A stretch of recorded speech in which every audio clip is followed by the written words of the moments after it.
How to save a listing to a wish list on Airbnb. Hey everybody, and welcome back to our channel. In today's guide, we are providing you with a step-by-step tutorial in order to do so. So let's get started.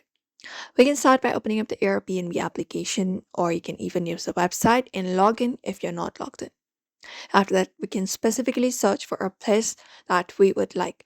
So you can just go over and search for it. You can use it through your home page right here, or in the top of your screen, you can find a search bar. You can just go over and tap on it.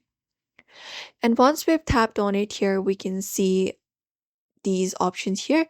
Now, if you want to list it is pretty easy. So you can just go over and look out for the heart icon, usually in the top right corner, and tap on it.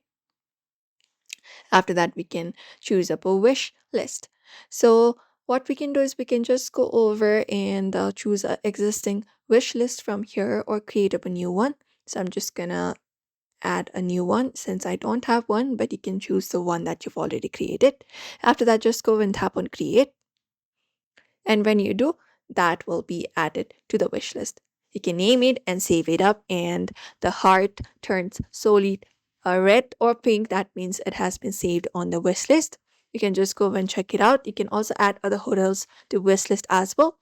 Now, if you want to view your saved wish list, what you can do is you can go to your profile and look out for wish list option from here.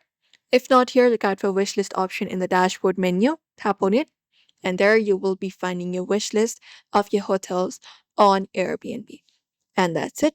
All of your saved places are organized there. So that is it, everybody. You can follow this method to save up a listing to wish list on Airbnb. So we hope this video was helpful. Give this video a like and subscribe for more tips and tutorials.